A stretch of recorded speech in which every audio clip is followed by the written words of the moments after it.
Les cuento quienes me acompañan hoy día. María Cristina Fiore, precandidata a diputada provincial por Olmedo Gobernador. Félix González Bonorino, precandidato a diputado provincial, Unión por Todos. Y Mario Peña, hijo, precandidato a diputado provincial, Sáenz Gobernador. Bueno, después creo que tienen... Bienvenidos, ¿eh? Muchas gracias.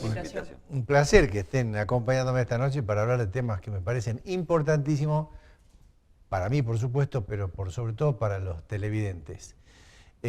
Aparte, si ustedes desean, que me parece oportuno, ¿no?, con respecto a las características del frente que integran ustedes y el número de lista y demás, hagan las aclaraciones porque ya sabemos todo, no, esto no es presuponer, sabemos todo que va a haber una gran confusión para poder votar e identificar a los precandidatos, ¿no es cierto? Entonces, creo que no hacemos daño a nadie, sí, todo por el contrario, ¿no? Identifíquense bien, digan qué número de lista, cómo se llama el partidito, el partidote, el frentecito, etcétera, ¿no? ¿Les parece bien? Muy bien, claro. Bueno, la palabra, por supuesto, a la dama. Yo hice la editorial del programa, si te parece que puedes hacer una reflexión sobre ello. Sí, con todo gusto. Te escuchamos. A mí me pareció muy interesante el análisis que hacías y las reflexiones respecto del tema de la transparencia. Cuando uno habla de la crisis de nuestro país y se hace alusión al tema económico, político, estructural y demás, yo creo que lo que subyace detrás de todas esas crisis es una tremenda crisis de valores. Dentro de ese concepto nosotros tratamos de rescatarlo, y me refiero a nosotros, y ya dando las precisiones del frente, nosotros desde el Partido Renovador hemos conformado un frente con Alfredo Olmedo, la lista número 300, Alfredo es nuestro candidato a gobernador. No se van a perder demasiado en lista porque 3 partidos políticos nos pusimos de acuerdo en una sola lista.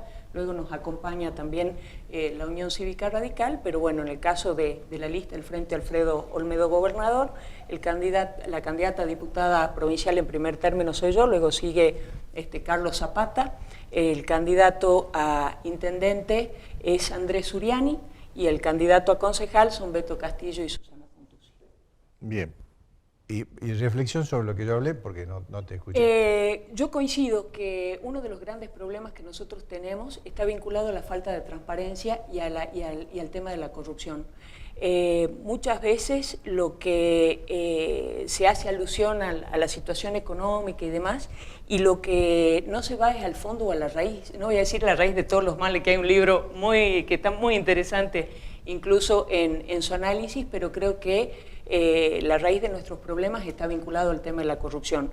El dinero, el presupuesto, no es algo que sobra, sino que si tiene un mal destino, evidentemente hay alguien que está sufriendo. Y esto es un dolor muy grande. Fíjate vos, Sergio, que en el Congreso de la Nación sancionamos la semana pasada un proyecto de ley vinculado a la emergencia alimentaria en un país como el nuestro, que tiene una potencialidad alimentaria impresionante, más de 4... Se lo dije un montón, pero sí, no por haberlo dicho muchas veces, hay que repetirlo, está bueno. No es menos cierto. Producimos alimentos para 400 millones de personas y sin embargo en nuestro país, y son datos del Ministerio de Salud de la Nación, para todos aquellos que a veces hablan y dicen es simplemente un eslogan de la oposición, en el año 2017 murieron 853 personas de desnutrición en la Argentina.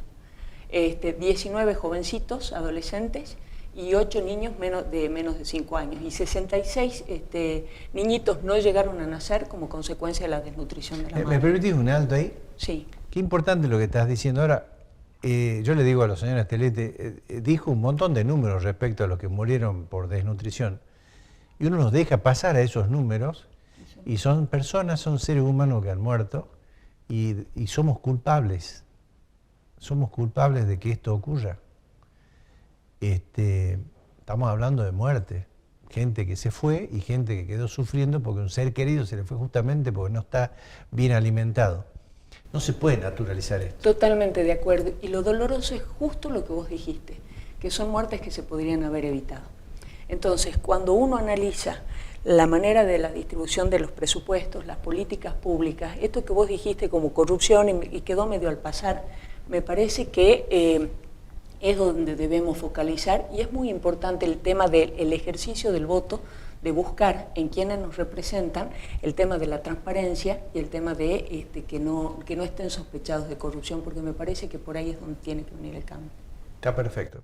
dijo sospechados de corrupción. No es necesario que esté condenado, ¿eh? Es como cuando usted pide antecedentes para tomar un empleado, o cuando ustedes piden sus antecedentes para conseguir un empleo. No se estudia si usted está condenado a algo. Ven qué antecedentes tiene, cuál es la historia de su vida laboral, personal, deportiva, qué sé yo. Si usted es deportista y trabaja de deportista, es profesional deportista, y tiene mal comportamiento en la cancha, no hace falta que haya sido condenado por la justicia penal. Si tiene mal comportamiento, puede ser excluido tranquilamente de un equipo de fútbol, ¿no?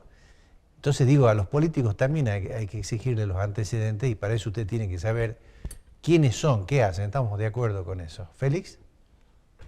Bueno, lo primero que, para tocar un poco el tema de tu introducción, yo creo que hay un gran ausente en la presentación que vos hiciste, seguramente por la limitación de los tiempos, ¿no? Pero ¿qué es la justicia? O sea, nosotros tenemos un gran controlador de la corrupción, que es el sistema judicial. Y en la medida en que el sistema judicial, todo el sistema judicial, no se esté comportando como corresponde, da lugar para que políticos, empresarios, personas comunes, amas de casa, lo que sea, entren en el nivel de corrupción sin ser sancionadas jamás.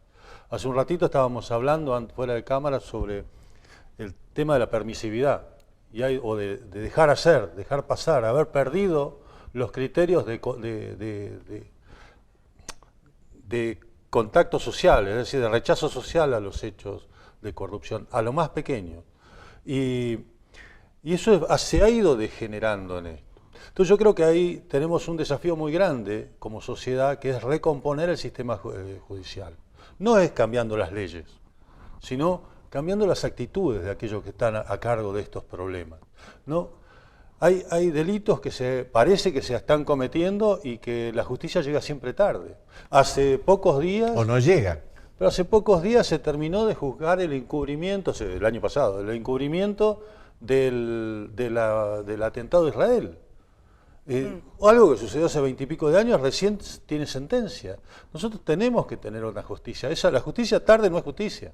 Es un viejo refrán. El caso del juez Lona. El caso del juez Lona, imagínate, más tiempo todavía. Entonces, como para ampliar, creo que no es solamente, obviamente, que los políticos tenemos que tener un rasgo de honestidad. Nadie está rechazando eso, al contrario. Pero además tenemos que tener quien nos controle. No, sí, yo te entendí perfectamente. Para tu tranquilidad. Para toda la gente que sepa, nosotros tenemos que ser honestos si estamos en la política. Tenemos que ser honestos, no hay duda de eso. Y como vos dijiste, nuestra historia también tiene que dar crédito de nuestra honestidad. Claro, sí, sí. Pero yo no tengo que demostrar que soy honesto, porque yo lo soy. Eso es una tarea que no me puedo ocupar. Yo tengo que ocuparme de los problemas que hay. De honesto soy. O sea, no lo entiendo. A mí me parece, porque no estoy educado de esta manera. No sé si me malentendiste. No es que vos tengas que demostrar, sino la gente tiene que interesarse sobre quién sos, ¿no? Sobre quién sos. Aclaro, digamos, esto. Es muy difícil poder demostrar lo que no hiciste, porque eso es una tarea casi imposible. Pero es interesante que la gente sepa qué es lo que hiciste. Claro. ¿Qué es lo que sí? Eso es suficiente. Eso es suficiente. Eso es suficiente. Y en el caso de la justicia, yo justamente comenté en el programa anterior que a veces se generaliza. Generaliza porque la justicia no condena. Hablamos, por ejemplo, de los curas pedófilos, ¿no? Dice, los curas son una porquería. No, los curas son una porquería. Hay algunos que serán una porquería, pero como la justicia se demora y no termina el tema, bueno, la gente a veces se enoja, pierde los estribos y empieza a generalizar. Estoy de acuerdo contigo, pero es un tema que ya lo tocamos. Marito. Sí, me toca el último, pero... Los últimos serán los primeros. Sí, básicamente coincido en la línea de todos. Yo me quedo del editorial quizás en la parte de que la transparencia, y también coincido por ese lugar, uno por la forma que tiene de ser, la da como por un hecho en forma personal.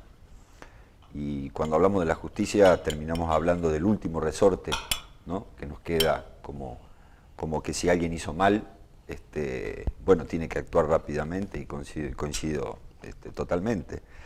Pero creo que tenemos que empezar a valorar a las personas, ¿no?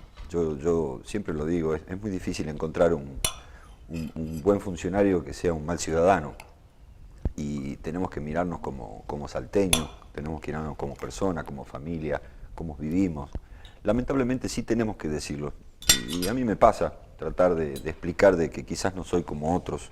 Camino y hablo con mucha gente y recorremos mucho la ciudad, y cuando llegamos a un lugar, dice, bueno, todos dicen lo mismo, ¿no?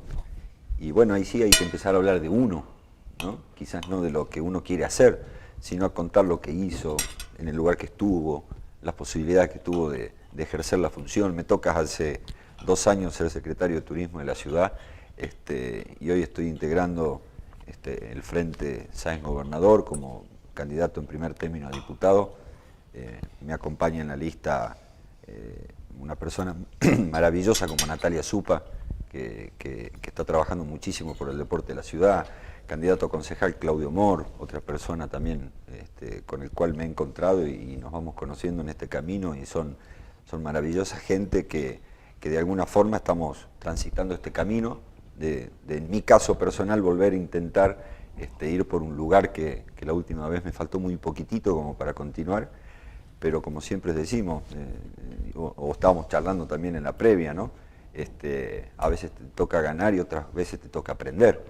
Y la verdad que de esa experiencia que me faltó un poquito, creo que hemos aprendido. Ingresar a la función pública también te da una mirada distinta de lo que está pasando, en un contacto mucho más cercano con la sociedad. Y bueno, sí, valoro mucho las buenas personas, las buenas ideas, las buenas intenciones, la buena gente, la gente honesta. Tengo el enorme placer de estar trabajando en una lista con gente honesta y gente maravillosa, que estamos poniendo mucho esfuerzo para ir a un lugar, para modificar cosas que son, que tienen que ver con el inicio de mucho de tu editorial quizás. Hay una ley de ética en la Cámara de Diputados que no se trató nunca. Y bueno, hay que ponerla sobre la mesa, ¿no? Hay que sacarla, debe estar por ahí con polvito en algún cajón, y habrá ética pública, por supuesto, ¿no? Sí, y habrá que discutirla. La ética y la moral es un tema que no se escucha, digamos, Bueno, en las discusiones y ahí de los está, legisladores. y ahí está, Tengo que ir a un corte, sí, claro, vamos a por ir favor. en el próximo bloque.